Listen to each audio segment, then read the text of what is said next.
You've heard the saying, the squeaky wheel gets the grease. We need a lot of grease. A lot of grease.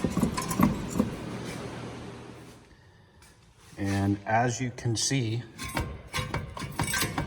this one's been squeaking a bit. Ay, ay, ay.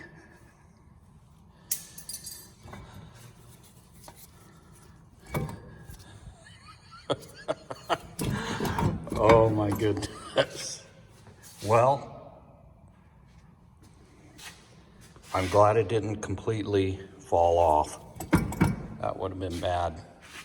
But we're going to need brakes, rotors, calipers, pads, and a wheel bearing over here, at least.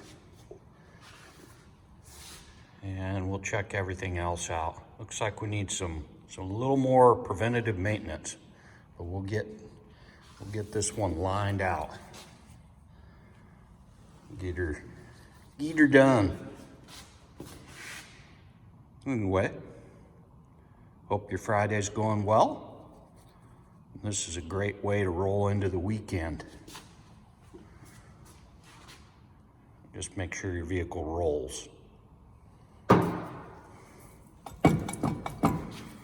Got to keep them bearings lubed up.